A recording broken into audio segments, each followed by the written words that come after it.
Hi అండి. Today గుండె నిండా గుడిగంటలు. టుడే ఎపిసోడ్ ఏం జరిగిందో చూద్దామా? మా ఆయన రానివ్వండి, ఏళ్ళు చేయడమో ఏదో చేస్తా, అంతేగాని ఇలాంటి పనులు ఎప్పుడు మా ఆయన చేయడు. ఉత్తరాలు రాయడం, స్వామీజీల చేత చెప్పించడం, వెనక చేయడం మా ఆయనకి రాదు. ఎప్పుడైనా సరే డైరెక్ట్గా వేలు చేయడమే. వస్తున్నారు మా ఆయన. ఏమండి ఏమండి చూసారా ఎలా అంటున్నారో? మీ తమ్ముడు ఎలా అంటారు? ఏరా ఏంటి ఏంటి ఏంటి ఫోన్ చేసావు మీనా? ఎందుకు చెప్పు. ఏం లేదండి. ఏం జరిగింది అసలు? ఏం జరిగింది? ఒరే నీ వల్లే కదరా అమ్మ గుండెపోటు. అవునవును నాకు తెలుసు. ఏంటి అమ్మ గుండెపోట? నువ్వు ఏంటి ఊరేసుకుంటావు? ఏంట్రా నేను చేయడం ఏంటి? నేను తల్లిని కదా. తల్లిని అలా అంటాడా? చెప్పండి. ఆగు ప్రభా నువ్వు. ఏమండి చూడండి ఇలా మాట్లాడుతున్నా. ఆగుసు నువ్వు. అమ్మ పార్లర్ అమ్మ ఏమైంది చెప్పు అంటే జరిగిందంతా పార్లర్ అమ్మ చెప్పొద్ది. ఒరే గుడి ముందు అడుక్కునేవాడా? ఒరే దరిద్రుడా ఏంట్రా? నేనేం చేశానురా నిన్ను? ఏదైనా ఉంటే డైరెక్ట్గా మాట్లాడతాను. ఇది కరెక్టేనారా? నువ్వు ఏంట్రా నువ్వు నా మీదకి వస్తున్నావు? నువ్వు కావాలనే చేసావు. నా ఎదుగుదల చూడటానికి నీకు ఇష్టం లేదు అని అనేసరికి నేను బాడీ గార్డ్ని తెచ్చుకోరా అనేసరికి ఒక్క గుద్దేసరికి ఇద్దరు పడిపోతారు. బాబోయ్ అమ్మోయ్ అంటూ మనోజ్ ఇబ్బంది పడుతూ ఉంటాడు. ఏంటిది అసలు? నాకు అసలు ఇదంతా ఒక కథ కింద ఉంది. అసలు ఏంటిది? నన్ను నా పేరు ఎందుకు చెప్పాడు? అసలు ఎవడు వీడు? అసలు నేను పోలీస్ కంప్లైంట్ ఇద్దామండి. పోలీస్ కంప్లైంట్ ఇస్తేనే కదా అని అనేసరికి శృతి కూడా అంటుంది, అవును పోలీస్ కంప్లైంట్ కంపల్సరీ ఇవ్వాలి, ఇస్తేనే కదా అవతలవాడి విషయం ఏంటో మనకు తెలుస్తుంది అని చెప్పేసి శృతి అంటుంది. శృతి అనేసరికి ఇంకా భయపడిపోయి రోహిణి ఎందుకు వద్దు, ఎందుకంటే మాకు మళ్ళీ ఈ ఈ పోలీస్ కంప్లైంట్ ఇస్తే అందరూ ఎంక్వైరీ అని మాకు రెప్యుటేషన్ తగ్గిపోతుంది, బిజినెస్ లాస్ అవుతాం అని పక్కకి తప్పుకుంటుంది. ఏంటిది ఏదో తేడా కొడుతుంది మీనా, నాకు ఏదో డౌట్గా ఉంది మీనా. పాలరమ్మ ఎందుకు వద్దంటుంది? దీని గురించి కూపిలాగాలి అని చెప్పేసి అనుకుంటూ ఉంటారు. ఈ లోపల ఆ మాట వినేసిన రోహిణి వెళ్ళి వాళ్ళ ఫ్రెండ్తో మాట్లాడుతుంది. ఏంటి ఆ దినేష్ గారి సంగతి ఎలా ఉన్నా నా నా నా పని అయిపోయిందే, ఇప్పుడు ఏం చెయ్యాలి నాకు కూడా అర్థం కావట్లేదే. ఎందుకంటే బాలు ఒక రకంగా ఊరుకునే టైప్ కాదే.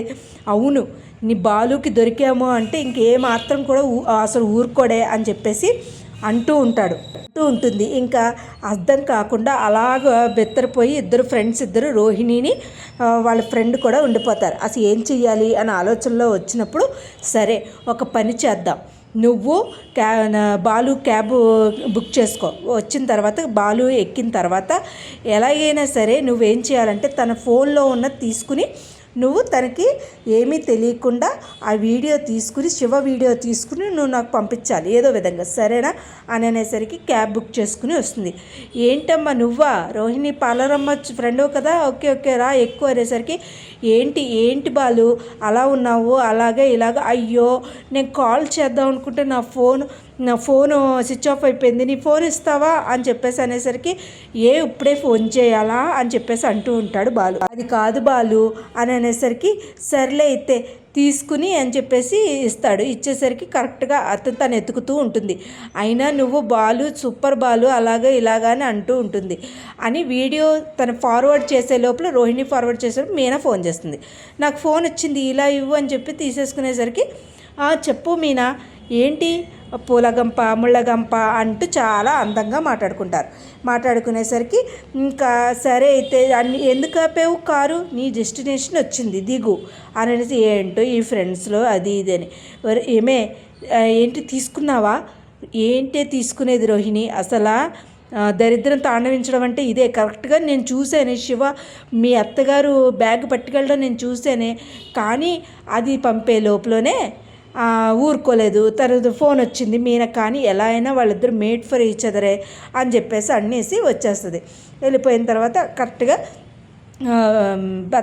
ప్రభావతి రోహిణి మనోజ్ అందరూ కూర్చుని భోంచేసరికి అందరికీ వడ్డిస్తే మీనాని మనోజ్కి వడ్డించదు. ఏంటి నాకు వడ్డించకుండా వెళ్ళిపోయింది? నేనెందుకు పెట్టాలి? నా మొగుడు నా అత్తగారు మాంగారికి అయితే నేను వడ్డిస్తాను, మీకెందుకు నేను వడ్డించాలి? నీ పెళ్ళ ఉంది కాబట్టి వడ్డించుకోండి. కరెక్టేనా మావయ్య గారు? నువ్వెప్పుడు కరెక్టేనమ్మా. వాగుతున్నావు? అవును నేనెందుకు వడ్డించాలి? వాళ్ళ ఆవిడ ఉంది కాబట్టి వాళ్ళ ఆవిడ వడ్డించుకుంటుంది, నేనెందుకు వడ్డించాలి అనేసరికి కరెక్ట్గా మనోజ్ బాలు వస్తాడు. ఏంటండి ఏంటి ఏమైంది మీనా? ఏమీ లేదండి, ఏమీ లేదు. ఏదేమైనా నువ్వు ఏమై జరిగిందో నాకు చెప్పు అనేసరికి ఏమీ లేదు, మీరు ఎందుకు అలా మాట్లాడుతున్నారు? ఆ దొంగ ఎవరో, అతను అసలు ఎవడో నాకు అర్థమైపోయింది, అతనంట నేను కొట్టినోడే, ఆ రోజు జైల్లో పెట్టినోడే అని చెప్పేసి అనేసరికి ఇంకా సరే అయితే వాడి సంగతి ఏంటో, అయ్యి బాబోయ్ రోహిణి భయపడుతుంది, ఆడి సంగతి బయటపడిపోతే నా సంగతి బయటపడిపోతుంది అని. ఈ లోపలే ఇక్కడ లాగితే ఓ పక్క నుంచి శృతి రవి బయటకు వెళ్తారు. కరెక్ట్గా వాళ్ళ మేనేజర్ కూతురు వచ్చి నేను ఎక్కాలి అంటుంది. నేను ఎక్కడ వింటే నాకు ఆఫీస్ టైం అవుతుంది, నాకు ఇంపార్టెంట్ మీటింగ్ ఉందని చెప్పేసి నువ్వు దిగు అని చెప్పేసి నేనే ఎక్కుతానంటే అదేదో నా వెనకాల ఎక్కచ్చు కదా అంటుంది.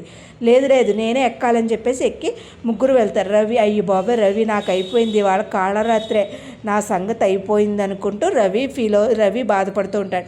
శృతి ఇంకా ఇబ్బంది పడుతూనే ఉంటుంది.